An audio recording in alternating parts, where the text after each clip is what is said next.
Morning, everybody. It's cold, it's dark, it's December. I'm stood in front of an electric car at Birkenwood Services, which means it's time for another road trip. Yes, it's time to go on a festive road trip known as the Waffle Run.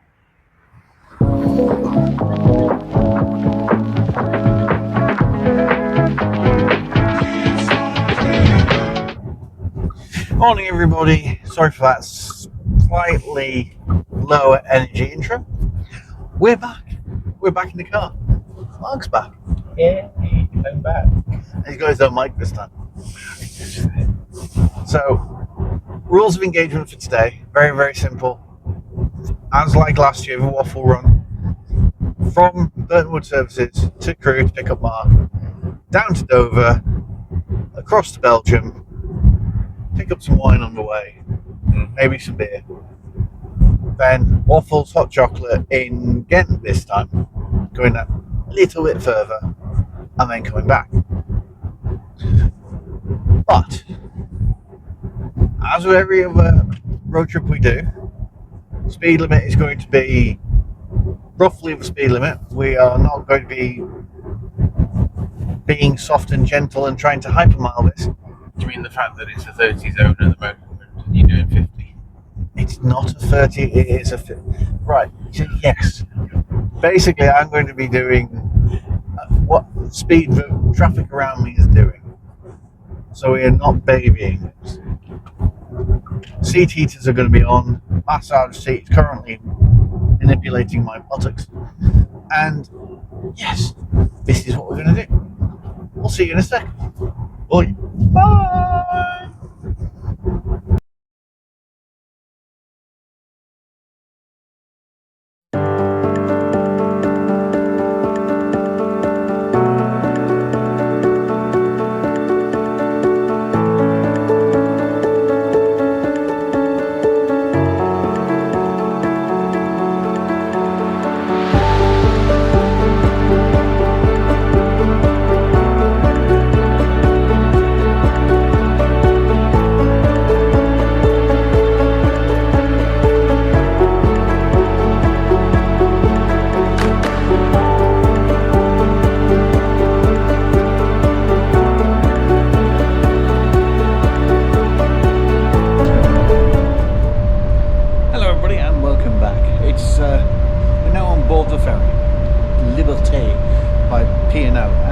And that means we get free charge. So all the mileage we're going to do across on the continent will be for free.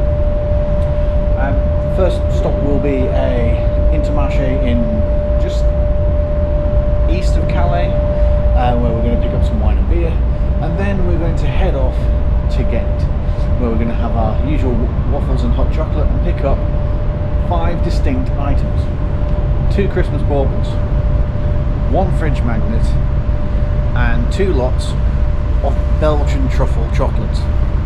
Then we're going to be heading back and hopefully getting the ferry at about 20 past 10 tonight. Yeah, not much else to say. See you in a minute when we've got some B-roll of us coming off a ferry.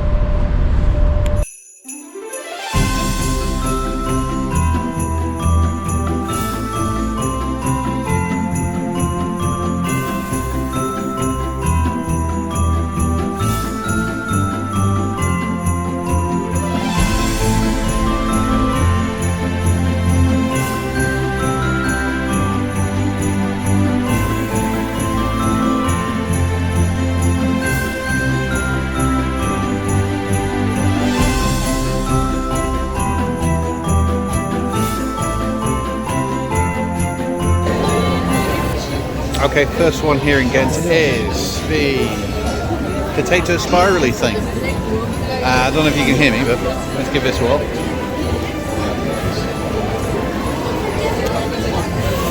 Rather hot, temperature-wise, but nice.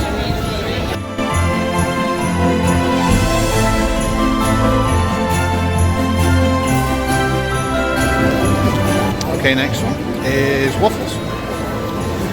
Waffles with strawberry.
Okay. Do you know what I mean? Like that, like if we're trying to do their logic of, you know, real world, Yes. then you'd go with what the sat nav tells you, wouldn't you? Yeah.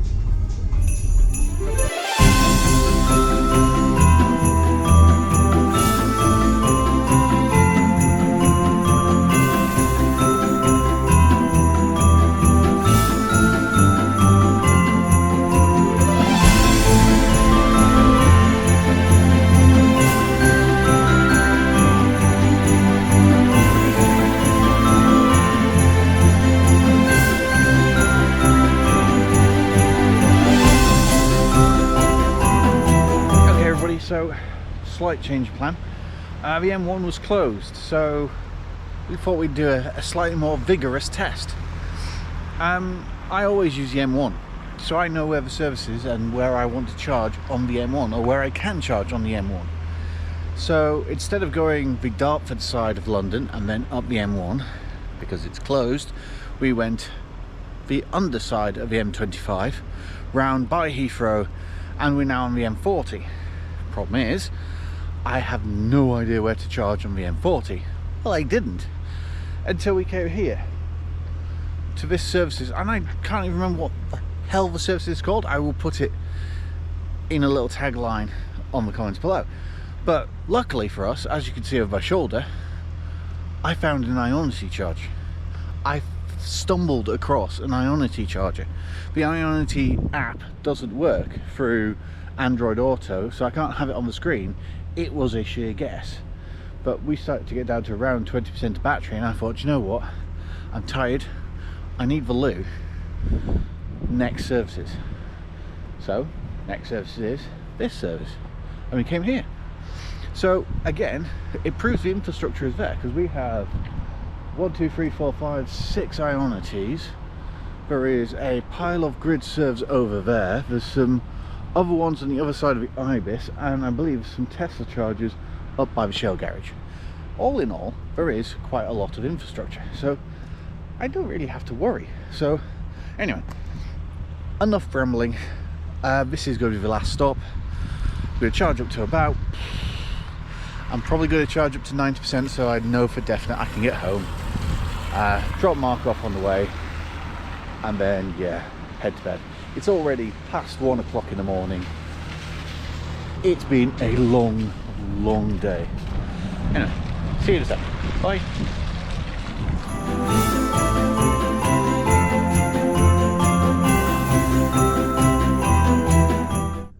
Okay, just got back home.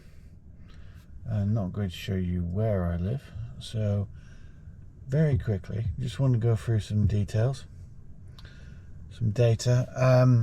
Since getting off the ferry 5 hours and, well, 306 miles ago, we had to do one charge at Beaconsfield, and then we did another top up at Stafford, literally threw 20% in. Seeing out I've got back with 13%, we really needed to do that little top up. I might have only thrown 10% in and I still would have got home. Yeah, 5 hours and 21 of driving. The time is now 4:57, and we got off the ferry at 11, so yeah, it's been basically 6 hours.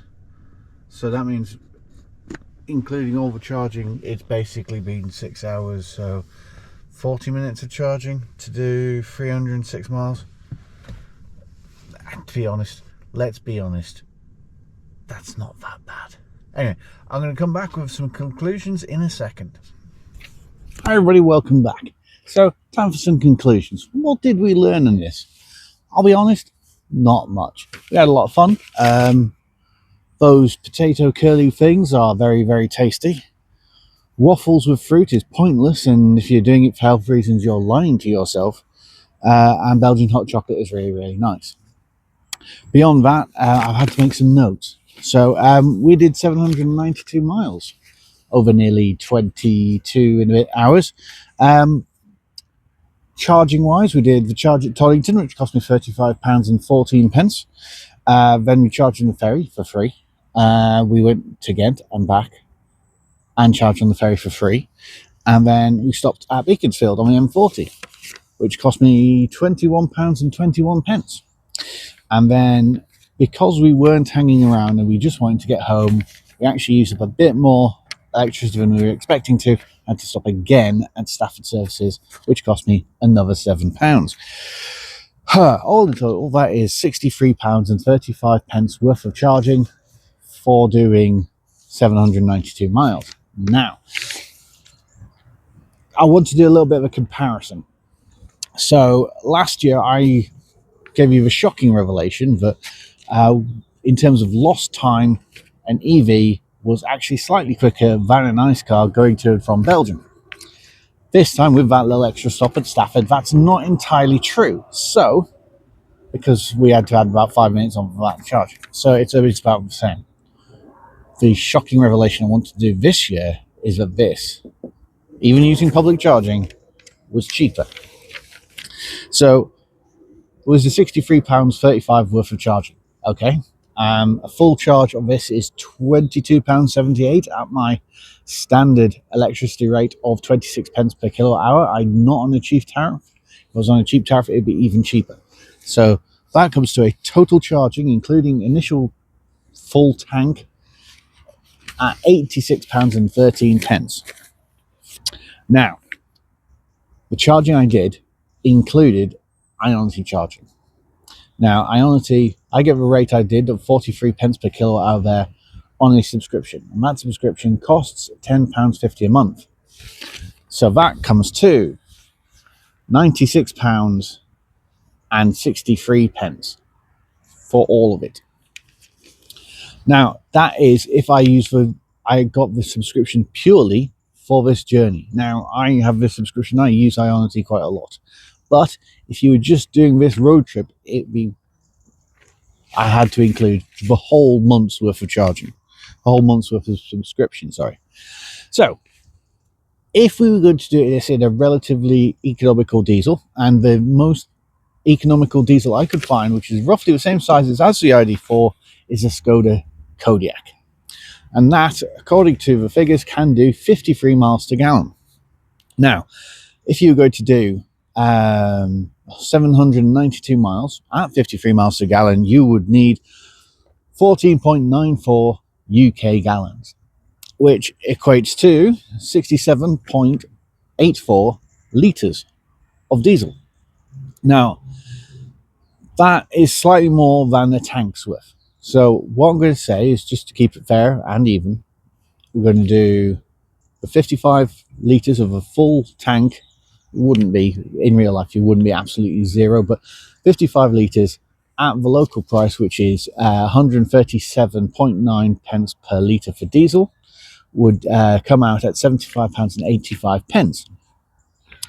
The remaining 12.84 litres you'd have to buy at a motorway services, or you'd have to go off and you'd have to find a different motorway services or a different fuel stop, which would add mileage and add fuel.